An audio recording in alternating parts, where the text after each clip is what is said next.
Philippe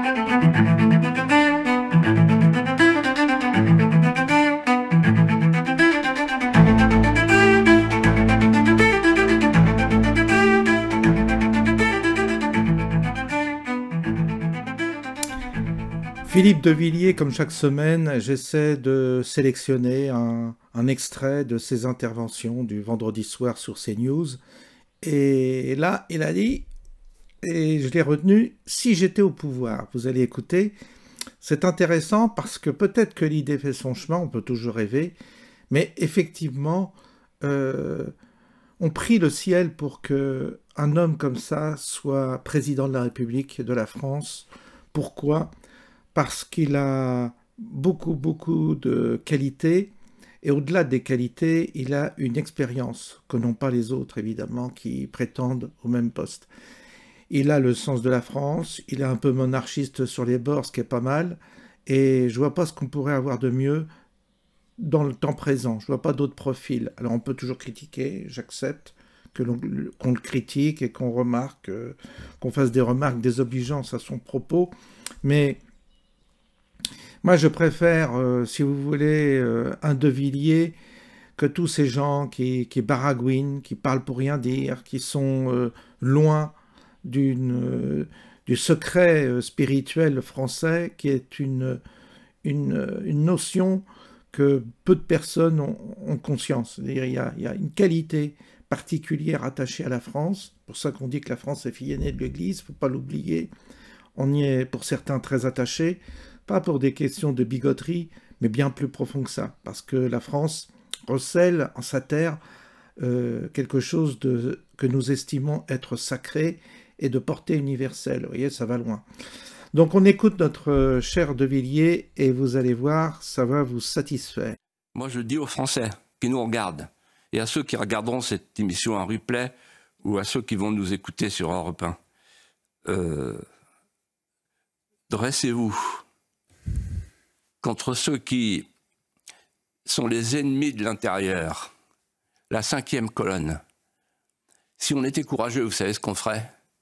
Moi, si j'étais au pouvoir, premièrement, je fais une grande politique, on stoppe l'immigration. De manière définitive, on sort de Schengen. Deuxièmement, on fait une grande politique de francisation, de refrancisation. Il faut que les petits Français, d'où qu'ils viennent, quelle que soit leur origine, apprennent à aimer la France. Troisièmement, on interdit les frères musulmans. Et quatrièmement, j'interdis les milices par avance, là, avec une procédure judiciaire tout de suite sur le... Comment vous l'appelez? Ricci Thibault. Voilà. Ricci.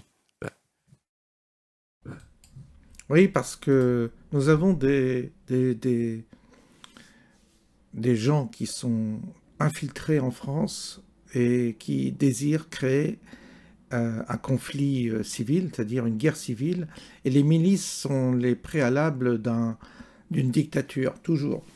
Et il faut faire attention, LFI est dans une spirale extrêmement dangereuse, nous avons affaire à des gens qui sont vraiment dangereux, prêts à déstabiliser la société et à instrumentaliser les migrations, évidemment. Aux étrangers et aux musulmans de ne pas se laisser instrumentaliser, mais l'affaire est compliquée, parce qu'il y a chez les musulmans, une partie des musulmans, une volonté de domination. Et ça, on ne peut pas le nier. Ça se constate tous les jours. Et une arrogance vis-à-vis de l'État, de ce qui représente l'État français, surtout de l'État de droit, ce qu'on appelle l'État de droit, mais ce qu'on appelle aussi, enfin, toutes les forces régaliennes de l'État sont en train d'être secouées par une offensive, justement, de cette émigration qui est là pour détruire et profiter des richesses sans apporter aucune richesse. C'est le problème, c'est le souci. Nous avons énormément de parasites, énormément de gens qui profitent de notre générosité à travers les services sociaux, à travers les prestations sociales, qui nous coûtent une blinde. Et aujourd'hui, notre déficit est en partie à cause de ça. Et c'est pour ça qu'on va vous faire travailler plus tard pour vous payer tous ces feignants qui foutent rien, qui arrivent en France et qui encore font les difficiles. Donc soit il y a une reprise en main de la situation, ou alors on attend encore de descendre encore plus bas, mais il nous faut un homme capable de relever le défi et de serrer la vis et de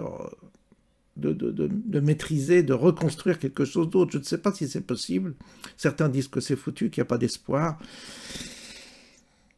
De Villiers, notre dernier espoir, je ne sais pas. En tout cas, je sais que certains d'entre vous ne sont pas d'accord avec moi. Je respecte leur opinion, il n'y a pas de souci. Mais moi, je ne vois que lui. Je vous souhaite en tous les cas un bon samedi ensoleillé et je vous dis à bientôt.